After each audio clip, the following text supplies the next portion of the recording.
안녕하세요. 이번에 소개해드릴 책은 심플리스트 부제로 복잡한 문제를 단순하게 해결하는 인재라는 부제를 갖고 있는 책 제목 심플리스트라는 책을 소개해드리도록 하겠습니다.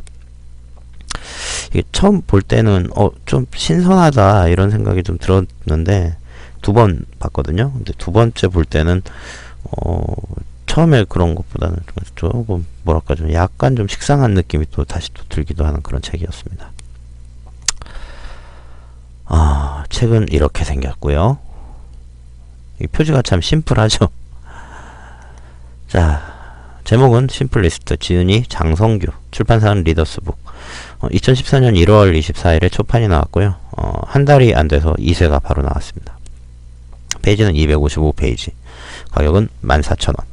두께는 가로 14.2cm, 세로 21.0cm. 그래서 그냥 한 손으로 들고 다녀도 별로 그렇게 손에 잘 보이지도 않는 그런 조그만 책입니다.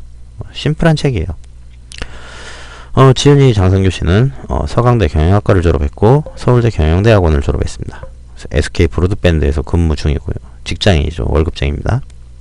근데 그럼에도 불구하고 2011년에 이제 매일경제 전략 마케팅 분야의 지식 마스터로 선정이 되기도 했고요. 또 글도 이렇게 여기저기 좀 기고를 많이 하신 것 같아요. 직장인 이러기가 쉽지 않은데 좀 대단한 양반입니다.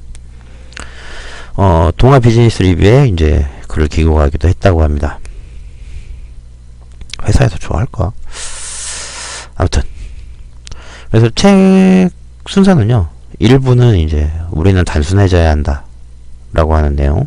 그 다음에 두 번째는 그럼 단순해지려면 뭘 해야 되냐, 육감을 갖춰야 된다라고 얘기를 하고 있습니다. 그래서 왜 단순해져야 되느냐, 이제 단순해져야 된다라고 하는 거는 왜 단순해야 되는지, 우리가 복잡성에 휘둘리는 이유, 복잡성이 극대화된 조직에서 벌어지는 일들, 그 다음에 실체를 알면 해법은 단순하다, 이런 순서로 되어 있고요. 2부 육감에 대한 설명은 부감, 직감, 추상감, 도상감, 정리감, 패턴감, 이런 6가지의 감각을 하나씩 나열을 하고 있습니다. 자, 내용을 한번 보도록 하겠습니다. 근데 책이 이 하나하나 설명하면서 예시가 되게 많아요. 근데 그 예시들을 다 들 수 없어서 그 중에 한두 가지씩 이렇게 예시를 좀 들어놨습니다. 그래서 여기서 이제 보여드리는 것보다는 책에는 예시가 더 많아요. 그래서 책을 좀 사서 보시는 게 도움이 되지 않을까. 제가 말씀드리는 걸 이해하는 것보다는 더 이해가 잘 될 거다 라는 말씀을 드리고요. 자, 1부 우리는 단순해져야 한다 보시면, 자, 복잡한 세상 왜 단순해야 하는가, 세계 초일류 기업 그 뒤에 숨은 성공 비밀. 이 톰 피터스가 쓴 초우량 기업의 조건이란 책에서 보면요, 단순함이란 단어가 52번이나 등장하고요. 현대는 이제 정보범람의 시대잖아요. 여기서 초우량 기업은 의도적으로 본사관리자를 소수정예로 유지하고 경영을 하는 데 있어서도 기업 가치를 분산하지 않고 몇몇 이슈에만 집중해서, 그리고 달성 목표도 몇 가지로만 줄여가지고 운영하고 있다. 이상하네. 내가 요거를 위에서 내리는 걸로 했는데 다 위로 올라가네. 자, 초유량 기업의 리더들이 지닌 공통점 중에 하나는 문제의 본질만 남을 때까지 단순화하고 또 단순화한다는 사실이다. 그러면 단순하니까 이해하기가 쉽죠? 모든 구성원들이 똑같은 형사진을 보면서 리더가 추구하는 일의 본질에 대해서 동일한 언어로 대화를 할 수 있게 된다. 자, 복잡해야 좋은 거라고 생각하는 것은 개인과 조직을 갉아먹는 심리적 마약이라고 합니다. 자, 조직에서 사건이 터지거나 실적이 저조해지면 반사적으로 사람들을 모아가지고 난해하고 방대한 대책을 쉴 새 없이 쏟아낸다는 거죠. 왜? 막연한 심리적 안정감과 여유를 주기 때문에 그렇다. 하지만 이런 대책은 실행 가능성이 희박하기 때문에 하려고 했는데 실행이 잘 안되면 더 복잡해지잖아요. 머리가. 개인의 머릿속과 조직 전반의 복잡도를 가파르게 상승시켜서 우선순위를 고려해볼 여지를 완전히 차단해버린다. 이제 급하게 막 닥친들을 이제 막 하게 된다는 거예요. 그래서 단순해야 한다. 단순하지 않으면 행동도 일어나지 않고 당연히 변화도 없다. 왜 단순해야 하는지를 제대로 이해하고 단순함을 실천에 옮기는 것, 이 단순한 원칙 하나로 개인과 조직의 미래가 바뀔 수 있다. 근데 그냥 단순해지는 게 아니라 어떤 면에서 단순해지는가가 중요하다고 합니다. 평범한 사람과 비범한 사람의 차이는 어떤 면을 단순화하느냐에 달려있다. 비범한 사람이 평범한 사람과 결정적으로 다른 거는 일상적으로 반복해야 하는 것들을 극도로 단순하게 만든다. 그러니까 일상적으로 반복해야 하는 거는 단순하게, 거기에 소비되는 시간과 노력을 최소화해서 그 과정에서 생각해야 할 것들은 단순하지 않게 처리한다. 근데 사람들은 일상에서 하는 거는 복잡하게 살고 좀 생각을 해야 되는 거는 오히려 단순해지는 그런 반대로 살고 있다는 거죠. 즉 단순화가 제대로 힘을 발휘하기 위해서는 어떤 측면에서 단순함을 도모할 것이냐 하는 문제가 중요하다는 겁니다. 자, 그럼에도 우리가 복잡성에 휘둘리는 이유는 무엇일까? 바벨라스의 실험이라는 게 있어요. 자, 사람들의 원초적인 심리에는 단순함보다 복잡성을 높게 평가하는 경향이 있다. 자, 알렉스 바벨라스라고 하는 미국의 심리학자가 있습니다. 이 사람이 두 사람을 이렇게 서로 다른 칸막이에 이렇게 나눠서 놓고 세포 사진을 보여주면서 이게 정상인지 비정상인지 단추를 눌러보라고 그래요. A에게는 정답을 말하면 정답 램프가 들어오고 오답을 말하면 오답 램프가 들어오겠습니다. 제대로 한 거죠. B에게는 본인이 어떻게 대답하든 간에 A가 정답을 말하면 정답 램프에 불이 들어오고요. A가 오답을 말하면 오답 램프에 불이 들어오겠습니다. A의 결과에 따라서 B의 램프가 들어오는 거죠. 자, 두 사람을 모아서 각자가 찾아낸 방법에 대해서 이제 대화를 나누겠습니다. A는 간단하지만 정확한 구분법을 말했고요. B는 일단 계속 뭐가 자기가 한 거랑 다르게 나오잖아요. 그러니까 이 원리를 계속 이제 복잡해 보이긴 하는데 이제 궤변을 늘어놓는 거죠. 그런데 A는 본인이 찾아낸 단순한 구분법보다 B의 복잡한 구분법이 훨씬 세련되고 심오하다고 평가를 하더라는 겁니다. 이거죠. 바벨라스의 실험은 복잡할수록 우수하다고 사람들이 착각을 하는 그런 성향들을 보여주고 있습니다. 그러다 보니까 어느 조직에든 이 사이비 전문가들이 숨어 있다는 거예요. 자, 전문가가 수준이 낮으면요, 단순한 얘기를 복잡하게 합니다. 중간 수준의 전문가는 복잡한 얘기를 복잡하게 해요. 근데 진짜 전문가들은 복잡한 얘기도 단순하게 풀어서 사람들을 쉽게 이해시킨다고 합니다. 그러니까 아인슈타인이 그랬잖아요. 그러니까 6살짜리한테 뭐 설명할 수 없으면 당신은 전문가라고 할 수 없다라는 얘기를 했다고 하잖아요.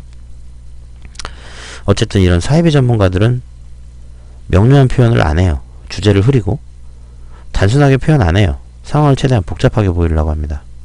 그리고 사람들을 오도하기 위해서 삥 돌려 말하고요. 겸손하지도 않아요.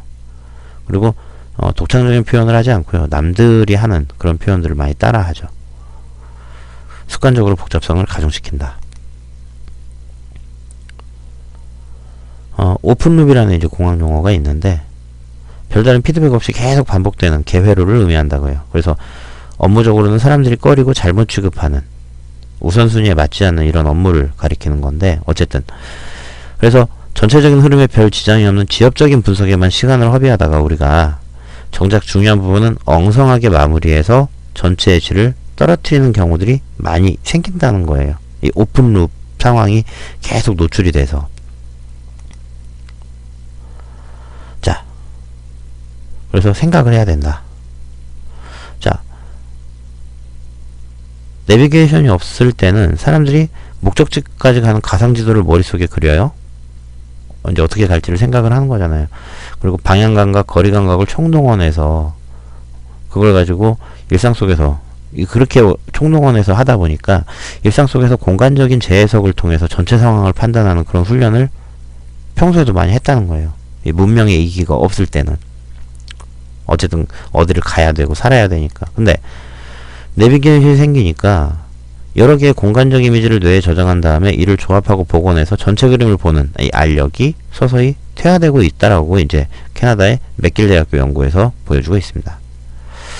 그래서 새로운 경험과 생각을 하는 사람은 자신의 경험과 생각을 바탕으로 다양한 대응 패턴을 만들어내는 데 반해서 패턴이 똑같은 사람 있잖아요. 실적 달성을 위해서 매번 아랫사람을 달달달달 볶는 그런 것만 하고 다른 대응 패턴이 없는 사람은 다양한 원인들이 복잡하게 얽혀서 파생되는 변화에 효과적으로 적용할 그런 정크가 없다. 그러니까 이게 이제 경험과 기억을 담은 이 뇌 속의 신경회로 간의 연결을 이렇게 막 바꾸고 뭐 새로운 회로를 추가하고 하면서 이 부위가 점점 이렇게 용적이 확장되는 이제 그런 능력이 없다는 거예요.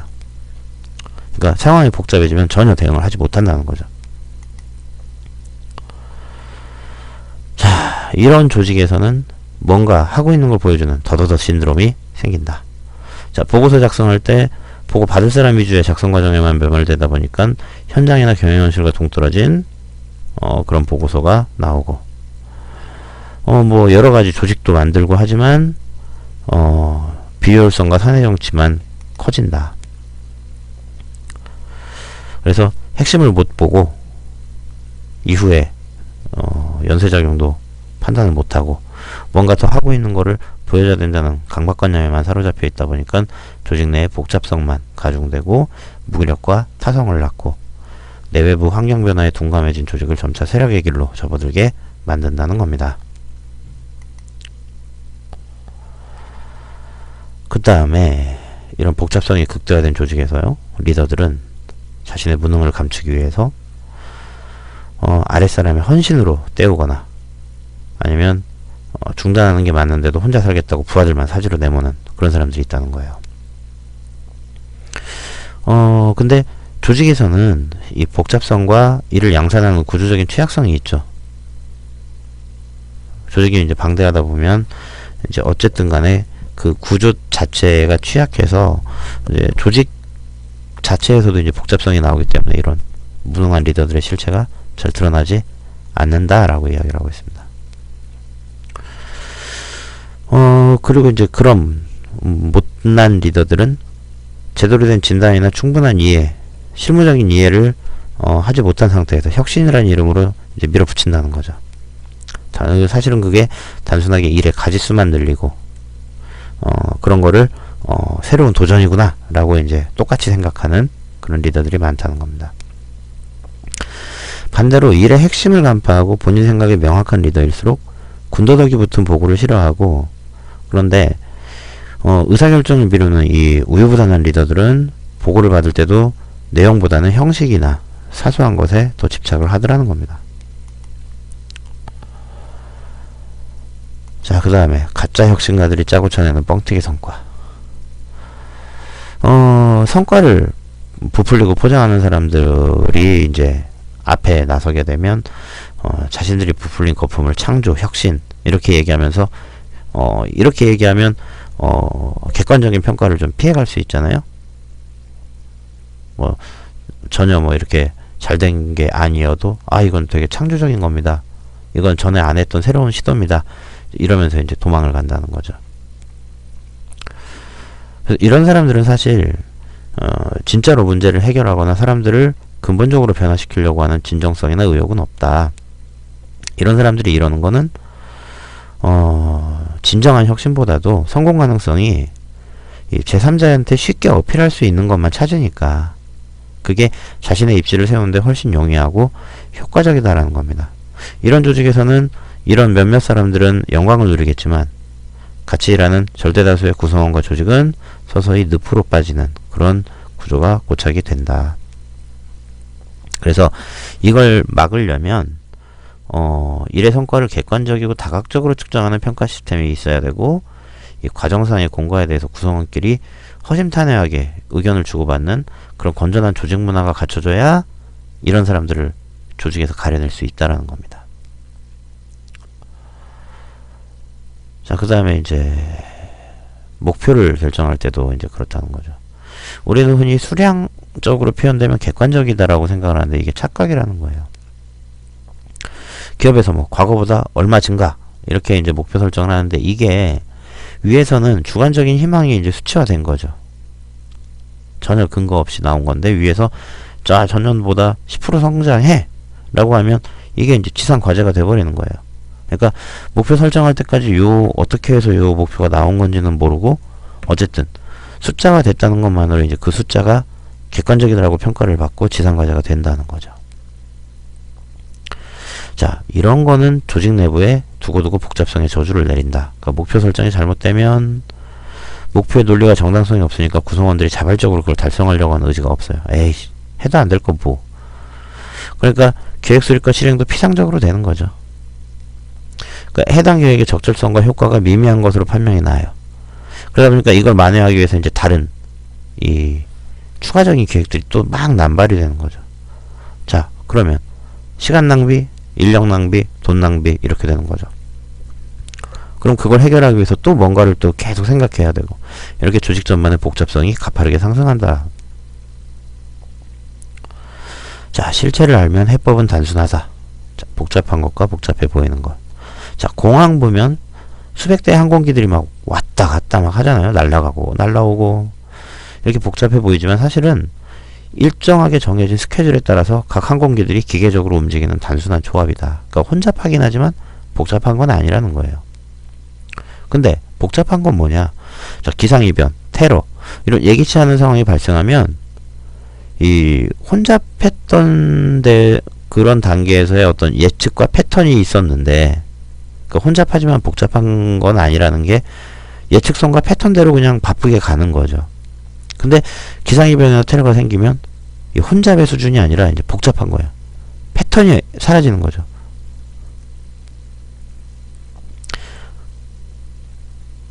그래서 복잡한 것과 복잡해 보이는 건 이렇게 구분해 볼 수가 있겠다. 자, 그 다음에 초기에 잘 설계하는 게 복잡성의 수위를 결정한다. 넛지라는 거 있죠.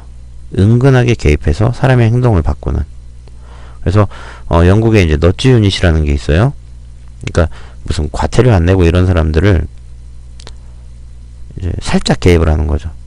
추적해가지고 뭐 그 차에 막 딱지 붙이고, 아, 나를 쫓아와서 나를 추적하고 있구나, 이제 이런 부담을 주니까 이 그 과태료 회수율이 훨씬 높아졌더라. 그 다음에 우리나라에도 많이 있는데 이 스톡홀름 공항, 스웨덴 스톡홀름 공항에서 이제 남자 화장실에 그 남자 변기 소변보는 거기에 뭐 한 발 앞서서 써주세요 뭐 이런 걸 막 붙여놨는데 거기다 파리 하나 놓으니까 사람들이 맞추다는 거예요. 뭔가 맞추려고 잘 하더라. 이게 초기에 이 구조를 잘 생각해서 설정을 하니까 이 복잡한 문제들이 해결되더라는 거예요. 안 그랬으면 이게 오줌 튀고 이랬으면 그거 청소하시는 분들이 그거 치우려고 훨씬 더 비용도 많이 들고 했을 텐데 간단한 방법 하나로 이런 걸 해결했더라. 근데 초기 설계를 이렇게 잘 했어도 항상 예외라는 게 나올 수 있잖아요. 뭐 이 소변기 보면 뭐 키가 훨씬 큰 사람 아니면은 뭐 작은 애들이 이제 그 팔이 맞추려고 위로 쏴가지고 물이 뭐 오줌물이 튄다든지 뭐 이런 소수적인 예외를 가지고 반대하는 주장이 나올 수도 있는데, 그럴 때는 적절하게 반론을 해서 상대를 설득해야 된다. 그러지 못하면 단순화를 실현할 기회는 사라진다라고 한다. 뭐 그 밖에도 이제 장난전화라는 말 대신에 말 자체를 사기전화, 허위신고 이렇게 하면 장난전화가 줄지 않겠냐. 그리고 뭐 수평적 조직 문화를 아무리 하라고 막 강조하고 할 게 아니라, 그렇게 수평적 조직 문화를 구축하려고 하는 팀에서는 각자 영어 이름을 만들어서 미스터 스틴슨, 뭐 뭐 로버트, 뭐 이렇게 이제 이름을 부르는. 그리고 뭐 회의나 뭐 교육에서 앞자리에 앉아달라고 막 호소하지 말고 미리 뒷자리에 앉으면 질문하겠습니다라고 하면 이게 해결되는 뭐 이런 예를 좀 들고 있습니다. 그 다음에 이제 복잡성 총량의 법칙과 복잡성 전가의 원리. 자, 공동화장실 세면대 같은 경우는 사람들이 많이 쓰다 보니까 배수구가 잘 막히죠. 막히면 정비공이 출동해서 세면대 전체를 분해해가지고 막 수리해서 막 안에 있는 노폐물을 막 뜯어내고. 근데 이 모기장 같은 촘촘한 거름망을 세면대 가운데다 이렇게 놓으면 이 그 이물질 이런 게 걸러지잖아요. 간단하게 해결할 수 있다는 거예요. 이건 뭐냐? 정비공이 하던 이 배관수리의 복잡성을 청소아주머니의 거름망 수거로 전가를 시킨 거죠. 근데 전가하는 과정에서 복잡성이 확 줄어들었다는 거예요. 애플의 이제 레리 테슬러 부사장은 어플리케이션을 설계할 때 복잡성 보존의 법칙을 제시했습니다. 뭔 얘기냐면 모든 어플리케이션에는 더 이상 줄이기 어려운 일정량의 복잡성이 내포되어 있는데, 이거를 프로그래머들이 추가적인 노력을 하면 프로그래머들이 그 복잡성을 가져가는 거죠. 그러면은 사용자는 그 복잡성이 훨씬 줄어들고, 프로그래머들이 추가적인 노력을 안 하면 사용자에게 그 복잡성이 그대로 전가가 된다라고 이제 주장을 했다는 거예요. 그렇게 프로그래머들을 쪼았다라는 얘기죠. 근데 이 복잡성은 담당 주체의 역할에 따라서 총량 자체가 달라진다. 그러니까 조직의 복잡성 총량이 10인데 그래서 경영진하고 실무자가 2대8로 분담하고 있었는데 경영진이 제 역할을 안 해서 1만 가져가고 요 1이 실무자한테 넘어갈 때는 1로 가는 게 아니라 그러면 1, 2만 넘어가니까 8에서 9가 돼야 되는데 그런 게 아니라 그 2배, 3배를 떠안게 되더라는 거예요. 그래서 조직의 복잡성 총량이 증가하더라는 거죠. 반면에 2를 부담하고 있다가 4를 가져갔어요. 그러면 실제로 그 4로 가져가면서 실무자는 나머지 6이 아니라 복잡성이 훨씬 줄어든다는 겁니다. 조직의 복잡성 총량이 감소한다는 거예요. 이런 조직이 효율적인 조직이라는 거죠. 그런 얘기고요. 여기서 예시 드리는 요런 것들 말고도 예시는 되게 많아요.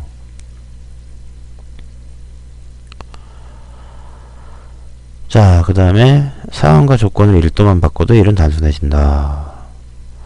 자, 복잡한 문제에 노출될 때 이 심신상태가 좋으면 복잡성의 강도가 좀 약해지고 심신상태가 안 좋으면 복잡성이 훨씬 더 복잡하게 강하게 느껴진다는 겁니다. 그래서 오랜 시간 복잡한 문제에 노출돼 있으면 간단한 실수를 많이 한다. 엑셀 작업할 때 이렇게 막 멍하게 되는 뭐 이런 거죠. 그럴 때는 잠깐이라도 작업을 중단하거나 옆에 있는 정신이 맑은 동료에게 잠깐 도움을 구하면 이 복잡성의 체감 수준이 최소화된다. 자, 결국 이 해법은 본질을 보는 거다라는 거죠. 자, 복잡성은 비본질적인 요소들이 본질적인 요소를 가리면서 발생하는 거다. 따라서 복잡성을 넘어서 단순화에 이르려면 이 복잡성을 해결하려면 이 세상의 본질을 파악하는 게 중요하다는 겁니다.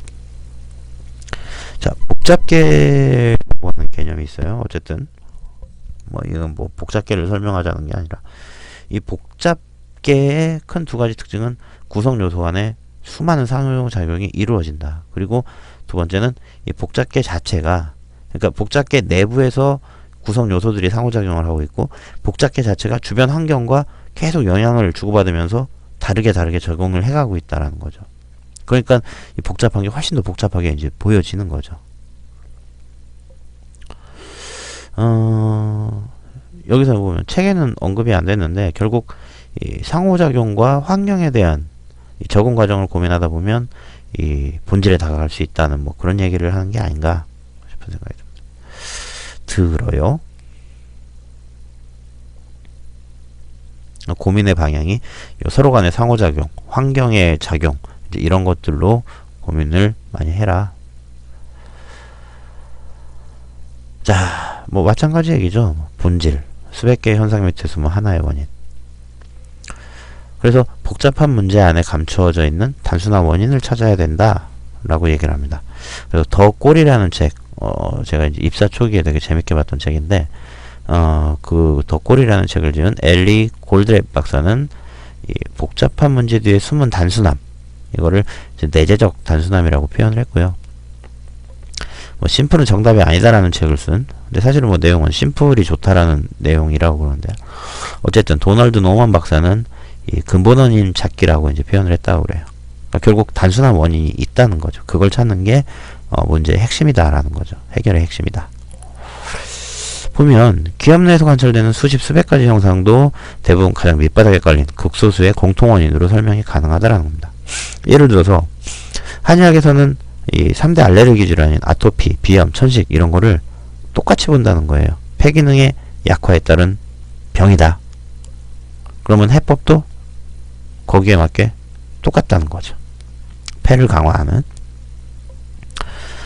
그래서 복잡해 보이는 문제들도 이걸 단순화할 수 있는 단서인 본질이 늘 함께 자리 잡고 있다. 그래서 근원을 파헤쳐 보면 결국 단순함이 드러난다. 근데 대상에 대한 부수적인 설명이 붙고 파생적인 현상이 발생하다 보니까 그 본질을 쉽게 알아차릴 수 없게 된 거다. 그게 바로 복잡성의 실체다라는 겁니다. 자, 그래서 단순화를 잘하는 사람, 그 사람들이 이제 가지고 있는 육감이 있어요. 이 육감을 하나씩 보자는 겁니다. 첫째는 부감입니다. 부는 이제 좀 또 이렇게 위로 붕 떠서 보는 거죠. 전체를 꿰뚫는 눈. 자, 부감은 높은 곳에서 내려보는 감각입니다. 일상에서 부감적인 시각을 가지면 똑같은 위치나 수준에서는 생각하기 어려운 그런 통찰이나 아이디어를 얻을 수 있다. 보고나 발표에서 장기 프로젝트 진행에 이르기까지 과정을 이루는 요소 간의 연관성과 일관성이 중요한 경우에 이를 한눈에 이해하는데 되게 부감적 사고가 중요한 역할을 한다. 그래서 보면 높은 데서 이 회사의 그런 경영 상황을 보는 경영진하고 자기 앞에 있는 그 역할을 중심으로 조직을 이해하는 실무자하고 시야가 당연히 다르죠. 그래서 낮은 직급에 있는 사람도 남다른 업무 역량을 보이는 그런 사람들을 보면 대체로 높은 차원에서 일을 바라보고 실행하려고 계속 노력하더라라는 겁니다. 자, 그러면은 왜 높은 데서 보면서 일해야 되냐? 첫째, 조직에서 나의 좌표를 가늠해낼 수 있다. 그러니까 내가 어떤 일을 할 때 회사나 전체 일 속에서 자신의 역할이 무언지를 정확히 알아야 그 효과가 극대화된다는 거예요. 요즘 오리엔티어링이라고 하는 게 유행을 한다 그래요. 그러니까 지도하고 나침판만 가지고 이 산을 가는 거죠. 근데 이제 후방교회법이라는 게 있습니다. 그러니까 이 지도에서 봉우리간, 그러니까 지도상에서 표시된 봉우리하고 내가 눈에 보이는 봉우리하고 이렇게 가늠을 해서 지도에서 선을 그어가지고 나침판을 해서 내 위치가 요 지도에서 여기쯤이구나 라고 하는 걸 파악한다는 거예요. 그러면은 우리도 회사 일을 할 때 이 봉우리, 나침판 이런 게 있어야 되잖아요. 그래서 리더들이 강조하는 어떤 조직 운영의 방향성이나 현재 부각되는 이슈를 염두에 두고서 자기 업무의 위치를 확인하고 그러면서 일한다면 시행착오는 줄일 수 있고 성과는 높일 수 있다. 그 다음에 익숙한 시선에서 탈피할 수가 있어요. 부감적 사고를 하면 익숙한 시선에서 탈피해가지고 새로운 걸 발견하고 기존에 생각하지 못했던 것을 떠올려서 도약과 혁신의 기회를 잡을 수 있다. 그 다음에 전체적인 사고가 가능해진다. 그러니까 전체적 사고, 전체 안에 있는 요소들 간의 상호관계를 고려해서 큰 그림을 보는 능력을 전체적 사고라고 하죠. 이 전체적 사고 중에서도 이 요소들 간의 유기적인 조화와 관계를 총체적으로 파악한다. 이런 의미를 강조할 때는 이제 이 전체적 사고를 시스템적 사고라고 부르기도 한다는 거죠. 보통 우리가 회사에서 임원들 보고 뭐 임원이라고 한다고 저 상무님은 별명이 대리야 이런 분들은 큰 게 보기보다는 그냥 무작정 열심히 하는 실무자의 티를 벗지 못한 그런 임원이라는 거죠. 임원이 됐으면 좀 크게 봐야 되는데 이제 그러지 못한다라는 얘기고요. 자, 부감적 시야를 어떻게 하면 가질까? 자, 일단 멈춘다. 그래서 크게 보려면 주기적으로 멈추고 그 멈췄을 때 떠오르는 이 짧은 통찰에 주의를 기울여야 한다. 그 다음에 전체와 부분을 보는 어떤 시선의 조화를 가져가야 된다. 그래서 전체를 보는 그런 관점 위에서 개별 대상에 이제 집중하는 그런 융합과 통섭의 관점을 가져야 된다. 여기 이제 예시가 좀 있어요. 이렇게만 설명하면 너무 당연한 얘기를 드리는 것 같긴 한데 예시가 있으니까 그 부분은 좀 책을 좀 보세요. 그 다음에 이제 관찰 대상에서 한 발짝 떨어져서 봐라. 어려운 문제를 해결하는 가장 효과적인 방법은 그 문제에서 시간적이거나 공간적인 분리를 경험하는 거다. 이거를 심리학에서는 배양기라고 부르는데 이 창의적이고 혁신적인 발상을 요구하는 문제일수록 이 배양기의 효과가 더욱더 크다라고 합니다. 자, 두 번째는 직감. 눈치죠, 눈치. 단번에 알아채는 힘. 자, 스스로 설명하기 힘들지만 순식간에 판단하는 그런 거를 직감이라고 한다는 거죠. 자, 인투이션. 직관이라고 하는 거는 어떤 판단이나 추론을 개입시키지 않은 상태에서 대상을 직접적으로 인식하고 순식간에 상황을 전체적으로 파악하는 걸 직관이라고 합니다.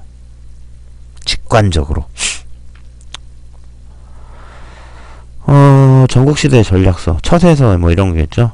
뭐 최편, 마편이 있는데 어쨌든 여기서 얘기하고 있는 거는 작은 단서나 실마리로 나머지 상황을 유추해서 상대방의 숨은 의도를 간파하는 이런 것들이 중요하다라고 이제 얘기를 하고 있다고 그래요. 자, 보이는 것에만 익숙하면 직관을 키울 수 없다. 자, 이거를 우리가 카니자 삼각형이라고 해요. 이탈리아의 심리학자 카니자 교수가 주장한 겁니다. 어이쿠, 이렇게 설명할게요. 자, 이거는 지금 요 세 개 조각의 그림이죠. 근데 어떻게 보여요? 안에 이런 삼각형이 있는 것처럼 보이죠. 실제 삼각형이 존재하지 않지만 우리의 뇌는, 통합적으로 정보를 처리하려고 하는 우리의 두뇌는 마치 삼각형이 있는 것처럼 인식을 한다는 겁니다. 자, 결국 지각이라고 하는 거는 요 보는 눈을 통해서 만들어지는 게 아니라 뇌가 만들어낸 산물이라고 주장을 하고 있습니다. 그래서 눈에 보이는 익숙한 것만 보게 되면 직관을 키울 계기가 없다라는 거예요. 왜? 눈이 만들어주는 게 아니기 때문에, 뇌가 만드는 거기 때문에 새로운 것과 관심이 가는 거를 계속 봐서 대뇌가 자극되고 어떤 감정이 생겨나면서 이 감정들이 직관을 만들어내고 직관의 논리가 더해지면서 더 정교한 아이디어나 계획이 만들어진다는 겁니다. 그래서 내가 읽지 않았던 분야의 책을 읽거나 만나지 않았던 어떤 다양한 사람들을 만나거나 뭐 낯선 곳을 여행한다거나 이런 것들을 통해서 시야를 넓혀라.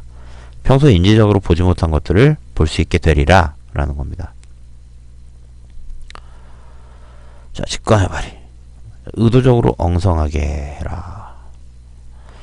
핵심이 생략되지 않는 한 비록 외견상으로는 다소 엉성하고 느슨해 보이는 상태라 할지라도 사실은 번뜩이는 직관이 발휘되는 최상의 조건일 수 있다. 자, 병 입구를 아래로 해놓고 벌과 파리를 병 안에 집어넣는데요. 벌은 생각을 하다 보니까 분명히 저 밝은 데가 밖이야 라고 하면서 계속 병 위쪽에서, 그러니까 거꾸로 한 그 위쪽에서 계속 밖으로 나가려고 하고 있는데, 파리는 그런 생각을 안 해요. 그냥 더듬더듬 하다가 열린 대로 쑥 다 빠져나가더라는 거예요. 그래서 벌은 다 죽어버리고 파리는 살아남고 이랬다는 거죠. 그래서 핵심을 놓치지는 않되 약간 엉성하고 느슨하게 있을 때가 직관이 발휘되기 좋다는 겁니다. 엉성하면서 약한 결합을 유지하는 궁극적인 이유는 외부의 상황 변화에 탄력적으로 대응하기 위해서다. 자, 그 다음에 졸속이 지환을 이긴다. 일단 빨리빨리 일단 해놓으라는 거예요. 손자병법의 전략편에 보면 싸움은 덜 준비된 대로 서둘러서, 뭐 오타 장렬이네, 서둘러 공격해야 된다는 말은 있지만 잔재주를 부리며 질질 끌어도 좋다는 말은 들은 바가 없다. 불확실성이 내재된 사회에서는 즉시성이 중요하다는 겁니다. 다소 설리 익었더라도 큰 오류가 없으면 일단 빨리 보고하고 수정할 부분을 지시받는 게 현명하다. 단 이 즉각성이라고 하는 거는 거기서 요구하는 최소한의 자질과 역량을 갖추고 있어야 된다.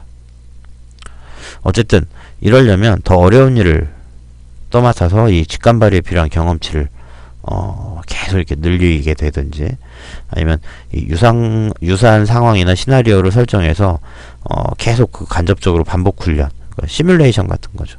이런 것들을 해보는 게 도움이 된다. 자, 그 다음에 세 번째는 추상감입니다. 이거 이제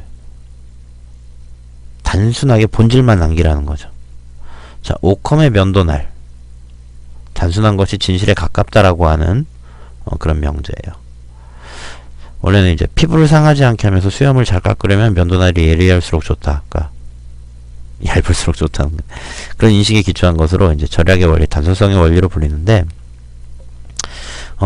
심리학적으로는 모든 조건이 동일하면 가장 단순하게 설명하는 게 정답에 가깝다라는 겁니다. 자, 기존의 가전제품들이 막 더 좋은 기능들을 담으려고 하다 보니까 복잡한 기능이 담긴 버튼들이 계속 추가돼요. 그러다 보니까 이용하는데 편리한 것보다는 이제 혼란이 더 가중되더라는 거죠. 그러니까 반대로 애플은 아이폰 같은 데에 버튼을 계속 없앴어요. 그래서 가운데 있는 그 밑에 있는 홈 버튼 하나로만 컨트롤하는 이 간결함의 결정체가 탄생했다는 거죠. 이 간결해진다라고 하는 거는 이 진보의, 인류 역사의 진보의 그 증거라는 겁니다. 원시인들의 어떤 언어, 그러니까 보통 우리가 무슨 어디 원시 부족 언어 이런 거 보면 걷다라고 하는 그 단어 자체는 없고 뭐 어슬렁거리며 걷다, 허겁지겁 걷다 이런 그 특정 행동을 구체적으로 기술하는 이런 동사를 사용했는데 인간의 지능이 발달하고 사고 폭과 깊이가 더해지면서 이 추상화 능력이 발달했다는 거예요. 그러다 보니까 이 추상성을 가진 언어가 탄생했다. 이 추상화 능력이 인간 사고의 진보를 입증하는 대표적인 증거다.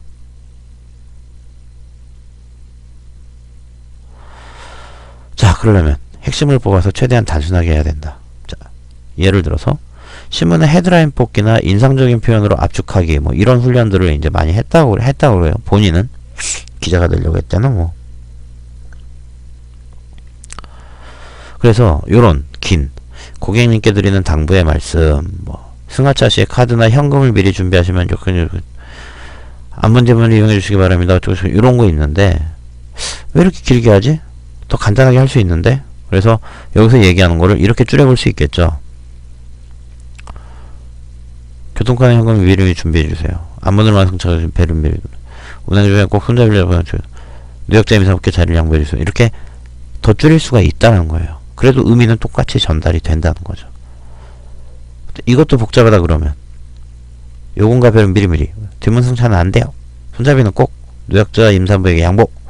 이렇게만 적어도 의미가 전달이 된다는 겁니다. 최대한 단순하게. 자, 그 다음에 무엇을 끝까지 남길 거냐. 자, 구구절절 나열될 내용들을 단 몇 개의 키워드로 축약해내는 요약력은 현대사회에서 가장 가치 있는 능력 중에 하나다. 자, 무엇을 남길 거냐. 자, 저기 꽃을 들고 있는 소녀는 누구예요? 꽤 길죠. 이거를 한번 줄여보면, 아, 중요한 건 무엇을 끝까지 남길까. 보면 꽃을 들고 있는 소녀, 꽃 들고 있는 소녀, 꽃을 지닌 소녀, 꽃을 드는 소녀, 꽃든 소녀, 꽃든 남. 두 글자로 줄이면 화동. 자, 뭡니까? 자, 요 꽃을 들고 있는 소년을 요약하려고 할 때 끝까지 남겨야 되는 거. 결국 꽃과 소년이라는 거죠. 자, 그 다음에 도상감. 쓰지 말고 그려라. 원래는 이제 사내복고잡에 등장 한 장의 그림, 뭐 그림이 이제 책에 나와 있는데, 뭐 어쨌든 내용은 이런 거예요. 자, 복잡한 생각을 정리하거나 창의력을 향상시키는 수단으로 단순한 그림 같은 만한 게 없다. 나가타 도요시라는 양반은 그림을 그리는 생각정리 기술이라는 책에서 그림의 장점을 정보의 정리와 빠른 기록이 가능하다. 복잡한 얘기도 순식간에 전체적으로 볼 수 있다. 빠지거나 모순이 있는 부분을 발견할 수 있다. 문자로만 기록하는 것보다 훨씬 기억에 남는다. 새로운 아이디어를 계속해서 만들 수 있다. 보고서나 프레젠테이션 자료를 빠르게 만들 수 있다. 뭐 이런 장점이 있다고 그래요. 자, 일상에서 발휘되는 그림의 힘. 자, 보면 복잡한 길을 알려줄 때 말로 설명하면 어렵죠. 근데 약도를 그리고 약간의 부연 설명을 덧붙이면 훨씬 효과적이라는 거죠. 모든 소셜 서비스의 기저에 흐르는 작동 원리와 시스템의 본질은 바로 그래프에 기반하고 있다는 겁니다. 연결. 점과 선으로 연결되어 있는. 그 다음에 최근에 이제 인포그래픽이 많이 나오고 있죠. 이거는 정보를 도표나 그림으로 간결하게 표현하는 거죠. 복잡한 내용을 단 5분 만에 정리하든지.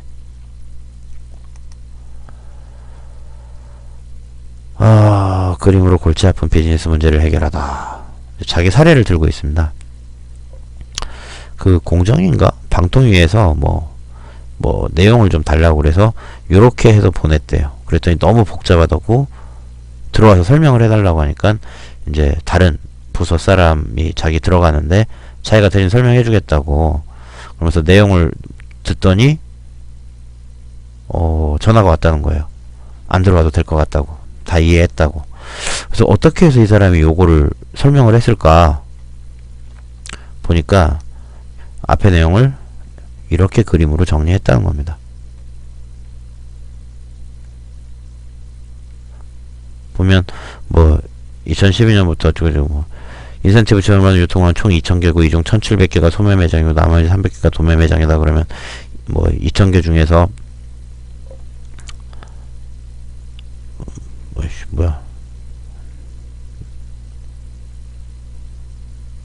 아무튼 뭐 이런 식으로 정리를 했다고 그래요. 그래서 뭐 도매 1000개, 소매 3000개, 총 4000개.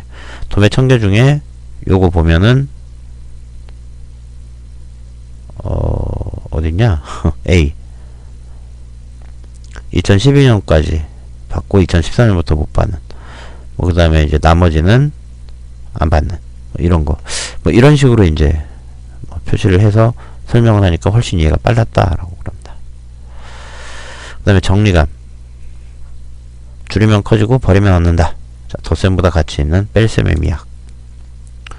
자, 우량 조직의 특징은 조직 차원에서 중단할 항목을 주기적으로 검증해서 불필요한 운영 부담을 최소화하고 있다고 해요. 근데 보통 사람들은 100을 해야 그 중에 50이라도 남는다 이러면서 이제 더더더를 요구하고 있다고 그러죠. 근데 그러지 말고 덧셈을 멈추고 빨리 뺄셈의 미학을 조직 전반에 확산시킬 방안을 진지하게 고민해야 한다. 자, 무엇을 빼고 무엇을 그만둘 것인가. 자, 매튜 메이라고 하는 이 사람은 그 유명한 그 경영 컨설턴트입니다. 이 사람이 인생과 비즈니스에서 우리가 직면해야 할 중요한 세 가지 질문. 무엇을 추구하고 무엇을 무시할 거냐. 무엇을 포함하고 무엇을 생략할 것이냐. 무엇을 하고 무엇을 하지 않을 것이냐. 근데 사람들은 여기에만 관심을 가진다는 거예요. 추구할 거는 관심을 가는데 무시할 건 잘 관심을, 포함할 거는 계속 관심을 가지는데 생략할 거는 관심을 안 가진다는 겁니다. 그래서 식스박스 시간관리 기법을 얘기를 해요. 자신이 해야 할 가장 중요한 일을 5가지를 뽑아내요. 그래서 상자를 이렇게 뭐 실제 상자든 아니면 그림이든 간에 6개를 만들어서 5상자에 각 하나씩 적고 나머지 하나에는 나머지 일들 다 적는 거예요. 그러고 이 5개 상자에 적힌 일들의 내 시간에 거의 대부분을 다 할애해라. 나머지는 일상적이고 중요하지 않은 거니까 후딱후딱 간단하게 처리할 수 있다. 뭐 한번 해보라는 거예요. 좋은 방법인지 모르겠어요. 근데 어쨌든 이 정리감이 제대로 발휘되기 위해서는 전제 조건이 하나 있는데 그건 약간의 그 시간과 자원에 대한 압박감이 있어야 잘 된다라는 겁니다. 이런 제약이 없으면 정리감을 발휘하려는 실질적인 유인이 생기기 어렵다. 약간 자기를 쫓기게 만들 필요가 있다는 겁니다. 그래야 뺄 거를 빨리 정한다는 거죠. 자, 그 다음에 마지막으로는 이제 패턴감을 얘기하고 있습니다. 패턴으로 사고해라. 자, 단편적으로 사고하는 사람 대 패턴으로 사고하는 사람. 자, 노벨 경제학상 수상자인 허버트 사이먼이 체스 챔피언들의 경기 방식을 연구를 했어요. 근데 세계 최고에 속하는 그 기사들한테 현재 진행 중인 그런 경기의 체스판을 잠깐 보여준 다음에 한번 복귀해봐야 하니까 별 무리 없이 다 해내더라는 거예요. 근데 개수의 그 말의 개수는 똑같이 하고 경기와 관계없이 그냥 체스판 위에 아무렇게나 막 늘어났어요. 그랬더니 별 기억을 못 하더라는 거예요. 거의. 이유가 무엇이냐. 이 사람들은 이 체스판에서 이 말의 배열 자체를 하나하나 기억하는 게 아니라 일정한 규칙에 의한 패턴으로 인식하고 있다라는 겁니다. 마스터급 기사들은 수만 개 이상의 패턴을 기억하는 걸로 알려져 있는데 이거는 각각의 패턴을 개별적으로 기억하는 게 아니라 패턴 하나를 서로 연계시키고 확장시키고 이러면서 그 패턴의 수가 기하급수적으로 늘어난 거다라는 거예요.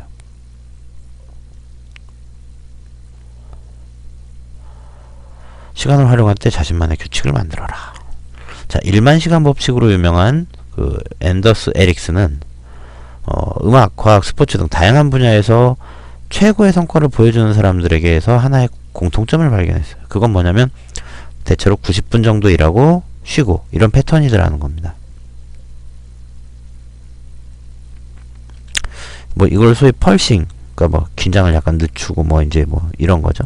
펄싱이라고 하는데 요거를 내가 어느 상태가 돼서 좀 이러면 쉬고 이게 아니라 그때그때 상황에 맞게 일하는 시간과 쉬는 시간을 정하는 게 아니라 시간대를 딱 정해놓고 기계적으로 반복해야 된다는 겁니다.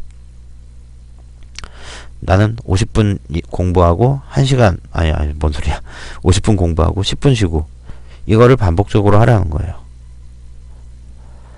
근데 그렇게 하더라도 실제로 회사에서 일하거나 할 때는 무패턴적인 일들이 생긴다는 거죠. 전화가 온다든지 메신저가 깜빡깜빡 온다든지 해서 일정 부분 차질이 생길 수밖에 없다는 거예요. 그래서 이걸 정말 잘하려면 그런 때는 즉각 대응이 필요하지 않은 형태로 업무 환경을 변화시켜라. 메신저 끈다든지, 뭐 수학 전화 벨소리를 꺼버린다든지.